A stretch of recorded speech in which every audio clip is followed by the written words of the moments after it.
दादा ह्याच्यामध्ये कार्यरत राहिले तशा आमच्या सगळ्या गरजा, लेडीजच्या गरजा, कोणतेही प्रॉब्लेम्स असू द्या, आम्ही हक्काने भावासारखं आम्ही दादांपर्यंत वहिनींपर्यंत सगळ्या गोष्टी हे करतात, त्यांच्या सगळ्या अडीअडचणी दूर करतात.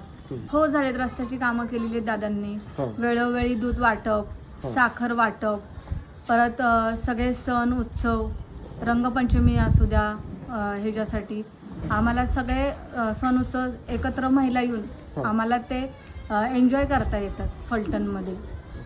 उलट लाडकी बहीण योजना झाल्यामुळं आमचे सख्खे भाऊ आम्हाला देत नाही दर महिन्याला, पण आमच्या ह्या दादांमुळे आम्हाला लाडकी बहीण योजना येते, ह्याचा आम्हाला खरंच खूप आनंद आहे. त्यातून दर महिन्याला कधी पार्लरचं सामान लागू द्या, कधी कोणती अडचण लागू द्या, कधी मुलांची फी भरायची वेळ आली किंवा काय लागले तर त्याच्यासाठी आम्हाला त्या लाडक्या बहिणीचा खूप उपयोग होतो.